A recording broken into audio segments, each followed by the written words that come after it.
പാവങ്ങൾക്ക് അവകാശം അല്ലെങ്കിൽ അധികാരം വരുന്ന ദിവസമുണ്ട്. അത് യൗമുൽ ഖിയാമത്ത്, പരലോകം. എന്താണ് കിട്ടുന്ന അധികാരം? ആ ദിവസം പരലോകത്ത് ഞാനും നിങ്ങളും ഇതുപോലെ മഹ്ശറിൽ നമ്മളെല്ലാവരും അള്ളാഹുവിന്റെ മഹ്ശറ വനസഭയിൽ മരിച്ച് നമ്മൾ ഒരുമിച്ച് കുടിച്ചു കൈ ഉയർത്തി സഹായം കൊടുത്തവരുണ്ടാവും, കൈ നീട്ടി വാങ്ങിയ ആളുണ്ടാവും. പാവം അള്ളാഹു ഒരു വിളിയാളം നടത്തുന്ന മലക്കുകൾ മുഖേന പാവപ്പെട്ട മനുഷ്യരോട് പറയും. ആ പാവപ്പെട്ട മനുഷ്യനെ വിളിച്ചു കൂട്ടിയിട്ട് പറയും, ഒരു തരി ഭക്ഷണം നിങ്ങൾക്ക് തന്ന ആളുകൾ ഈ കൂട്ടത്തിലുണ്ടോ എന്ന് നിങ്ങൾ നോക്കണം. ഒരു തുള്ളി വെള്ളം നിങ്ങളെ കുടിപ്പിച്ച ആളുകൾ സദസ്സിലുണ്ടോ എന്ന് നിങ്ങൾ നോക്കണം. നിങ്ങളുടെ ജീവിതത്തിൽ ഒരു ജീവകാരുണ്യ പ്രവർത്തനം നിങ്ങൾക്ക് ചെയ്തു തന്ന ആരെങ്കിലും ഈ സദസ്സിൽ എവിടെയെങ്കിലും ഉണ്ടോ എന്ന് നിങ്ങൾ നോക്കണം. ആളുകൾക്ക് അവരെ തെരഞ്ഞു പിടിക്കാൻ ഒരു കഴിവ് പടച്ചിറപ്പ് കൊടുക്കും. വീടുണ്ടാക്കാൻ സഹായിച്ചവൻ, രോഗിക്ക് സഹായം കൊടുത്തവൻ, അതുപോലെ എന്ത് സഹായം പാവങ്ങൾക്ക് കൊടുത്തവൻ ആരാണോ കൊടുത്തവൻ അവന്റെ കൈ പിടിച്ചവർ കൊണ്ടുവരുന്ന ഹദീസിൽ അങ്ങനെ തന്നെ ഉണ്ട്. ഈ സഹായം കൊടുത്ത വ്യക്തിയെ കൈ പിടിച്ചു കൊണ്ടുവരാൻ കമ്മിറ്റിക്കാരൻ മുഴുവൻ പിടിച്ചു കൊണ്ടുവന്നിട്ട് അല്ലാഹുവിന്റെ മുമ്പിൽ നിർത്തിക്കൊണ്ട് പറയും, പഠിച്ചവനെ, എനിക്ക് ജീവിതത്തിൽ ഇവരൊക്കെ കൂടി പെൻഷൻ തന്നിട്ടുണ്ട്, അല്ലെങ്കിൽ എനിക്ക് വീടുണ്ടാക്കി തന്നിട്ടുണ്ട്, അല്ലെങ്കിൽ എന്റെ മകളെ വിവാഹം കഴിച്ചയക്കാൻ ഇവരെ സഹായം ചെയ്തിട്ടുണ്ട്. തുറന്നിങ്ങനെ പറയും. അങ്ങനെ പറയുമ്പോൾ ഈ ചാരിറ്റി ചെയ്ത നല്ലവൻ ഒരു ഭാഗത്ത് കൂട്ടി നിർത്തിയിട്ട് ആ സഹായം നേടിയ പാവങ്ങളോട് പറയും, അവന്റെ കയ്യിൽ നിന്ന് പിടിച്ചോ. അവരെ കൈ പോയിട്ട് പിടിക്കാൻ പറയും. ഈ കമ്മിറ്റിയുടെ അങ്ങനെ കൈ പിടിക്കാൻ പറയും. അപ്പൊ അവരെ കൈ മേലെ നിങ്ങളെ കൈ അവർ പിടിച്ചു. അല്ലാഹു നീതി നടപ്പാക്കി. എന്നിട്ട് പറയും, സ്വർഗത്തിലേക്ക് അവരെ കൊണ്ടുപോകാനുള്ള അധികാരം നിങ്ങൾക്ക് ഞാൻ തന്നിരിക്കുന്നു. അവരെ കയ്യിൽ ശിർക്കല്ലാത്ത മറ്റെന്തെങ്കിലും തെറ്റ് സംഭവിച്ചിട്ടുണ്ടെങ്കിൽ അത് ഞാൻ പുറത്തു കൊടുത്തിരിക്കുന്നു. അവരെ നിങ്ങൾക്ക് സ്വർഗത്തിലേക്ക് കൊണ്ടുപോകാം. അവരെ സ്വർഗത്തിലേക്ക് നിങ്ങൾ തള്ളിക്കൊണ്ട് പോയിക്കൊള്ളൂ എന്ന് അല്ലാഹു ഈ പാവപ്പെട്ടവന് അധികാരം കൊടുക്കുമെന്ന് അഷ്റഫുൽ ഖൽഖ് മുഹമ്മദ് മുസ്തഫ സ്വല്ലല്ലാഹു അലൈഹി വസല്ലം. ചെറിയ കാര്യമല്ല. പാവപ്പെട്ടവന്റെ നേരെ നമ്മുടെ ഒരു കാരുണ്യം നീട്ടിയാൽ അതിന്റെ പ്രതിഫലം പരലോകത്ത് കിട്ടുന്നത് വളരെ ഗൗരവമുള്ള കാര്യമാണ്. മാനുഷിക ബന്ധങ്ങൾ ചേർത്ത് നിർത്തലാ പ്രധാനം. മാനവീയ ബന്ധങ്ങൾ ചേർത്ത് നിർത്തലാ പ്രധാനം. ഇന്ന് ലോകത്ത് തമ്മിലടിയും ഭിന്നിപ്പും ചേരിചിരിവും അവിടെയാണ് നമ്മൾ തിരുത്തി എഴുതേണ്ടത്. കണ്ണീരൊലിപ്പിക്കുന്ന മനുഷ്യന്റെ മുമ്പിലേക്ക് കടന്നു ചെന്നുകൊണ്ട് അവന്റെ കണ്ണീരൊപ്പുന്ന പ്രവർത്തനം ലോകത്തെ നിങ്ങൾ നോക്കിപ്പോ നടക്കുന്ന എന്താ?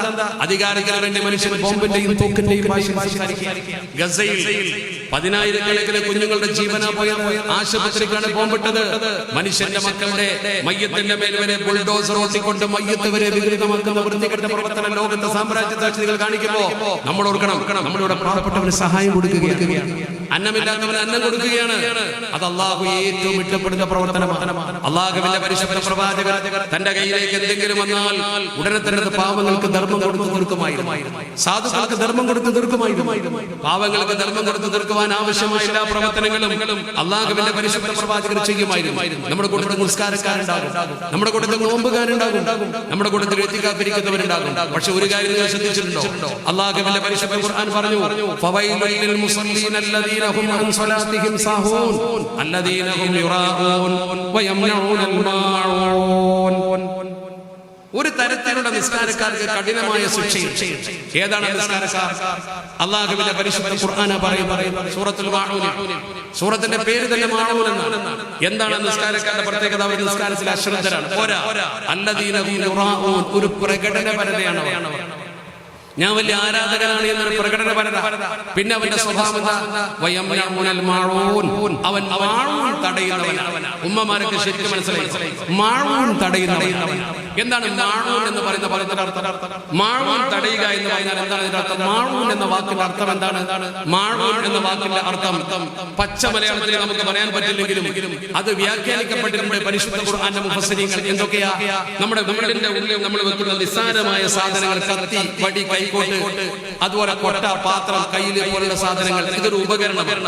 എന്നാൽ അത്യാവശ്യമുള്ള സാധനമാണ്, വലിയ വിലയൊന്നുമില്ലാത്ത സാധനമാണ്, എപ്പോഴും വേണ്ടത്. നിങ്ങളെ വീട്ടിൽ ഈ സാധനമൊക്കെ ഉണ്ട്. തൊട്ടടുത്ത വീട്ടിൽ ഒരു പാവം അവൻ വന്നിട്ട് പറഞ്ഞു, നിങ്ങളുടെ കൈക്കോട്ടൊന്ന് തരണം, അല്ലെങ്കിൽ തൂമ്പ ഒന്ന് തരണം, അല്ലെങ്കിൽ കത്തി ഒന്ന് തരണം, എന്റെ വീട്ടിൽ ഇല്ല. അപ്പൊ ആ സാധനം അത് വാങ്ങാൻ കഴിയില്ല. അപ്പൊ നമ്മൾ പറഞ്ഞത് എന്റെ വീട്ടിൽ ആവശ്യത്തിന് വാങ്ങിയത്, നിനക്ക് വേണമെങ്കിൽ വേറെ നോക്കിക്കോ എന്ന് പറഞ്ഞാൽ മാഴൂൻ തടഞ്ഞവനാണ്. അവൻ 1000 റക്അത്ത് നിസ്കരിച്ചിട്ടും കാര്യമില്ല, സ്വർഗത്തിലേക്ക് പോകൂല. എന്താ കാരണം? ഒരു ചെറിയ സഹായം പോലും ചെയ്യാൻ പറ്റാത്തവൻ. നിങ്ങൾ ഓർക്കണം, ഈ സഹായം ചെയ്യുന്നവനെയാണ് അല്ലാഹു ഇഷ്ടപ്പെടുന്നത്. പാവങ്ങൾക്ക് വേണ്ടി സഹായം ചെയ്യുന്നവനെയാണ് പടച്ചറപ്പ് ഇഷ്ടപ്പെടുന്നത്. ഈ ധർമ്മത്തിന് നമ്മുടെ മുമ്പിൽ മാനസിക താല്പര്യമുള്ളവനെ പടച്ചറപ്പ് സ്വീകരിക്കും. അത് അല്ലാഹുവിന്റെ പരിശുദ്ധ ദീൻ പഠിപ്പിച്ചതാണ്. ഒരു പാവപ്പെട്ടവന്റെ ആവശ്യത്തിന് വേണ്ടി ഇറങ്ങിയാൽ എഴുത്തിക്കാഫിനേക്കാൾ വലിയ കൂലിയാണെന്ന് പഠിപ്പിച്ച മതമല്ലേ ഇത്? അപ്പോഴല്ലേ ഈ സമൂഹം ഒരുമിച്ച് നിൽക്കും. നമ്മുടെ കൂട്ടത്തിൽ ഒരു കൂട്ടർ ഇങ്ങനെ ദാരിദ്ര്യത്തിന്റെ നീരാളി പിടിച്ചെടുത്ത്, ഒരു കൂട്ടർ ഇങ്ങനെ സമ്പന്നതയുടെ മേൽക്കൂരയിൽ പറ്റില്ലല്ലോ. അതുകൊണ്ട് എല്ലാം അവർക്ക് കൊടുക്കണമെന്ന് ഇസ്ലാം പറഞ്ഞിട്ടില്ല. മറിച്ച് അല്ലാഹുവിന്റെ പരിശുദ്ധത്തിൽ പറഞ്ഞതാണ് എല്ലാം അവർക്ക് കൊടുക്കണമെന്നാണ് ഇസ്ലാം പറഞ്ഞത്. മറിച്ച് അല്ലാഹുവിന്റെ പരിശുദ്ധത്തിൽ നമ്മളോട് പറഞ്ഞത് ആവശ്യത്തിനുള്ള സഹായം അവർക്ക് കൊടുക്കുക. അവരുടെ ജീവിതത്തിൽ അവർക്ക് ആവശ്യമുള്ള എന്തെങ്കിലും സംഗതികൾ ഉണ്ടെങ്കിൽ അത് നമുക്ക് അവർക്ക് കൊടുക്കാൻ കഴിയണം. ഉസ്മാൻ ഇബ്നു അഫ്ഫാൻ റളിയല്ലാഹു തആല നല്ല പണം കൊടുത്തല്ലേ ബിർ റൂമ എന്ന കിണർ വാങ്ങി വഖഫ് ചെയ്തു. മദീനക്കാർക്ക് വെള്ളം കുടിക്കാനില്ല. ഉസ്മാൻ റളിയല്ലാഹു തആല സമ്പന്നനാണ്. അദ്ദേഹത്തിന് വേണമെങ്കിൽ ഇഷ്ടം പോലെ വെള്ളം കുടിക്കാനും അത് ഉപയോഗിക്കാനുമുള്ള സൗകര്യങ്ങൾ അവിടെ ഉണ്ടായിരുന്നു. പക്ഷെ എന്നിട്ടും അദ്ദേഹം എന്ത് ചെയ്തു? അദ്ദേഹം ചെയ്ത പ്രവർത്തനം ഒരു ജൂതന്റെ കയ്യിൽ നിന്നും ആ കിണർ പൂർണ്ണമായി വാങ്ങിയിട്ട് വഖഫ് ചെയ്തു. അത് അദ്ദേഹത്തിന്റെ പ്രവർത്തനമാണ്. മസ്ജിദ് നബവി വികസിപ്പിക്കാൻ പണം അദ്ദേഹം വാങ്ങിക്കൊടുത്തു. അതിന് അദ്ദേഹം പേര് വാങ്ങിക്കൊടുത്തു. ചരിത്രം പഠിച്ചു നോക്കുക നിങ്ങൾ. അല്ലാഹുവിന്റെ പരിശുദ്ധ തിരുദൂതരുടെ കാലത്ത് എന്തൊരു വിഷയമുണ്ടെങ്കിലും ആളുകളുടെ കയ്യിൽ നിന്ന് പണം സ്വരൂപിച്ചുകൊണ്ട് റിലീഫ് നടത്തുമായിരുന്നു. ഒരു പക്ഷേ ചരിത്രത്തിലെ പ്രധാനപ്പെട്ട റിലീഫാണ് സൽമാനുൽ ഫാരിസി റളിയല്ലാഹു തആല ഇസ്ലാമിലേക്ക് വരാൻ വേണ്ടി അദ്ദേഹത്തെ മോചിപ്പിക്കാൻ ജൂതൻ എന്ത് കൊടുക്കണമെന്ന് ചോദിച്ചപ്പോ 40 ഊക്കിയ സ്വർണ്ണവും 300 ഈത്തപ്പന തൈകളുള്ള തോട്ടവും വേണമെന്ന് പറഞ്ഞു റസൂലുള്ളാഹി തങ്ങളുടെ മുമ്പിൽ ഇദ്ദേഹം വന്ന് ഇതെനിക്ക് ഇവിടുന്ന് വിട്ടാനാ ഞാൻ പുരുഷക്കാരൻ. പക്ഷേ നബി തന്റെ സദസ്സിനോട് പറഞ്ഞു ഈ സഹോദരനെ സഹായിക്കണം. സഹോദരനെ എന്നാണ് പറഞ്ഞത്. അങ്ങ് പുരുഷക്കാരനായ മനുഷ്യനെ പണ്ട് വിവേകാനന്ദൻ അമേരിക്കയിൽ ചെന്ന ലോക മഹാസമ്മേളനത്തിൽ ജനങ്ങളെ അഭിസംബോധന ചെയ്തുകൊണ്ട് ലേഡീസ് ആൻഡ് ജെന്റിൽമെൻ എന്ന് പറയുന്നതിന് പകരം ബ്രദേഴ്സ് ആൻഡ് സിസ്റ്റേഴ്സ് എന്ന് പറഞ്ഞു.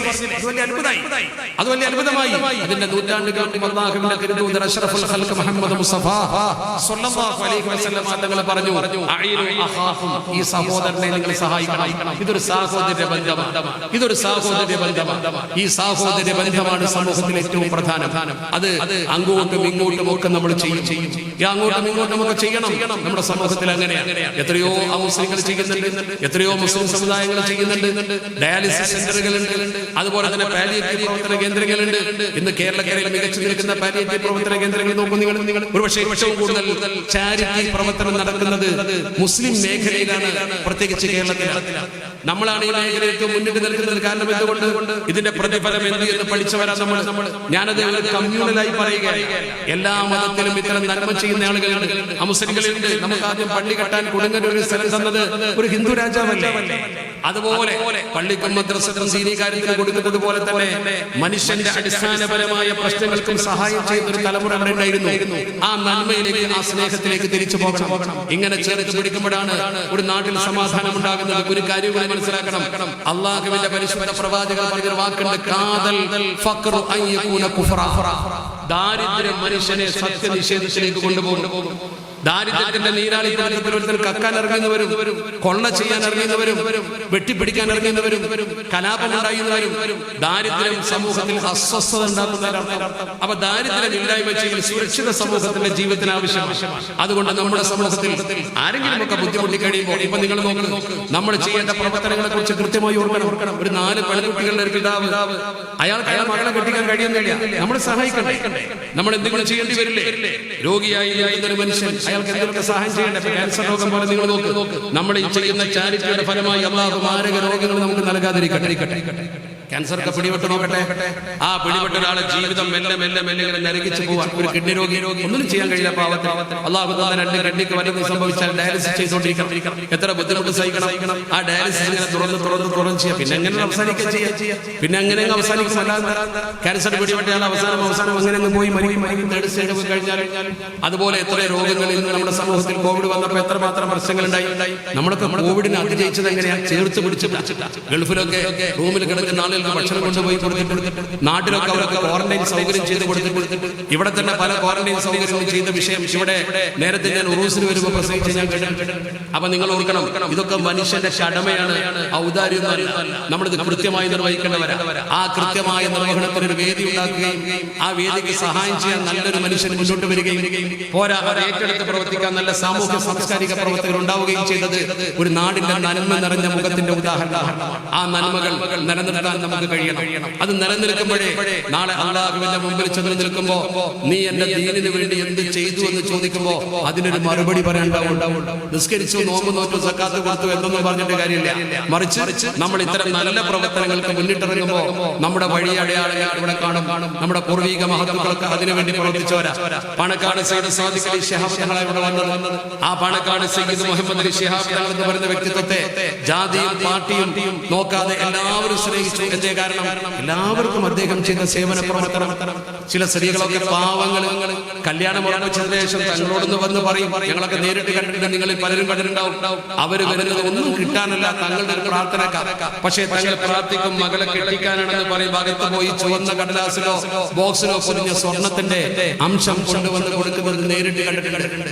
അദ്ദേഹത്തിന്റെ ജ്വല്ലറികൾ ഉദ്ഘാടനം ചെയ്യുമ്പോൾ കിട്ടുന്നതും അതുപോലെ തന്നെ അദ്ദേഹത്തിന്റെ സ്വന്തം ശേഖരത്തിലുള്ളതുമായ പലരും എടുത്തു കൊടുക്കും. എന്തേ കാരണം? അവരോടുള്ള കാരുണ്യമാണ്. അതൊരു ബറക്കത്ത, നമുക്ക് ബറക്കത്തുണ്ടാകാൻ ഉപകരിക്കും. അതുകൊണ്ട് സാധ്യമായ പ്രവർത്തനം 3 തരത്തിൽ നമുക്ക് ചെയ്യാൻ പറ്റും. ഒന്ന്, നമ്മുടെ കയ്യിൽ സമ്പത്തുണ്ടെങ്കിൽ ഇത്തരം ചാരിറ്റിക്ക് കൊടുക്കുക. 2, കഴിയില്ലെങ്കിൽ കൊടുക്കാൻ അറിയുന്ന ആളുകൾക്ക് സന്ദേശം എത്തിച്ചു കൊടുത്ത് ഇത്തരം പരിപാടികൾ നടത്തി ഇതിന്റെ ഒരു സന്ദേശം കൊടുത്തിട്ട് ഇതിലേക്ക് ആളുകളെ ആകർഷിപ്പിച്ചിട്ട് സഹായം ചെയ്യുക. മൂന്നാമത്തേത്, 2നും കഴിയില്ലെങ്കിൽ പ്രാർത്ഥിക്കുകയും പ്രവർത്തിക്കുകയും ചെയ്യുക. ഇതിന്റെ പ്രവർത്തകരാവുക, ഇതിനുവേണ്ടി പ്രാർത്ഥിക്കുക. അങ്ങനെ നന്മ നിറഞ്ഞ ഒരു സാമൂഹ്യ അന്തരീക്ഷം സൃഷ്ടിച്ചെടുത്തുകൊണ്ട് നാടിന് നന്മക്ക് വേണ്ടി പ്രവർത്തിക്കുന്ന ഒരു ക്രിയേറ്റീവ് മൂവ്മെന്റ് ആണ്. ഇതാണ് നിർമ്മാണ പ്രവർത്തനം, നശീകരണ പ്രവർത്തനമല്ല. നമ്മുടെ സമൂഹത്തിൽ വെറുപ്പ് ഉൽപ്പാദിപ്പിക്കുകയോ ചേരി തിരിക്കുകയോ ഗ്രൂപ്പ് തിരിക്കുകയോ തമ്മിലടിക്കുകയോ ചെയ്യാതെ മനുഷ്യന്റെ മനസ്സുകളെ കോർത്തിണക്കുന്ന നല്ല പ്രവർത്തനം, അതാണ് ശരിക്ക് ചാരിറ്റി പ്രവർത്തനം എന്ന് പറയുന്നത്, നന്മ നിറഞ്ഞ പ്രവർത്തനം എന്ന് പറയുന്നത്. നമ്മുടെ കയ്യാൽ ഒരാൾക്കൊരു ജീവിതം തിരിച്ചു കിട്ടി, അല്ലെങ്കിൽ രോഗം മാറി, അല്ലെങ്കിൽ വീടുണ്ടായി, നമ്മുടെ മനസ്സിന് സന്തോഷം കിട്ടും. മരിച്ചു പോകുമ്പോൾ അതിന്റെ ഒരു ഗുണം നമുക്ക് കിട്ടും. ഇത്തരം നല്ല പ്രവർത്തനം ചെയ്യുന്ന മനുഷ്യൻ നല്ല നിലയിലൂടെ ജീവിച്ച മനുഷ്യന്മാർ അയാൾക്ക് വേണ്ടി പ്രാർത്ഥിച്ചാൽ ഇതിന്റെ കമ്മിറ്റിക്കാര് പ്രവർത്തകർ നാളെ റൂഹ് പിടിക്കാൻ മലക്ക് വരുമ്പോ അല്ലദീന തതവഖാഹുൽ മലായികത്തു ത്വയ്യിബീൻ യഖൂലൂന സലാമുൻ അലൈക്കും ഉദ്ഖുലുൽ ജന്നത ബിമാ കുൻതും തഅമലൂൻ. നല്ല മരിച്ചു പോകാൻ പറ്റുന്ന മഹാന്മാർ പഠിപ്പിച്ചു. എന്താ കാരണം? ചെയ്ത പ്രവർത്തനത്തിന്റെ സുഹൃതം, നന്മ നിറഞ്ഞ പ്രവർത്തനത്തിന്റെ മഹത്വം. ആ മഹത്വത്തിലേക്ക് നമ്മുടെ മനസ്സിനെ അടുപ്പിക്കാൻ വേണ്ടി ഒരു സന്ദേശം മാത്രമാണ് ഈ സന്ദർഭത്തിൽ നിങ്ങൾക്ക് നൽകിയത്.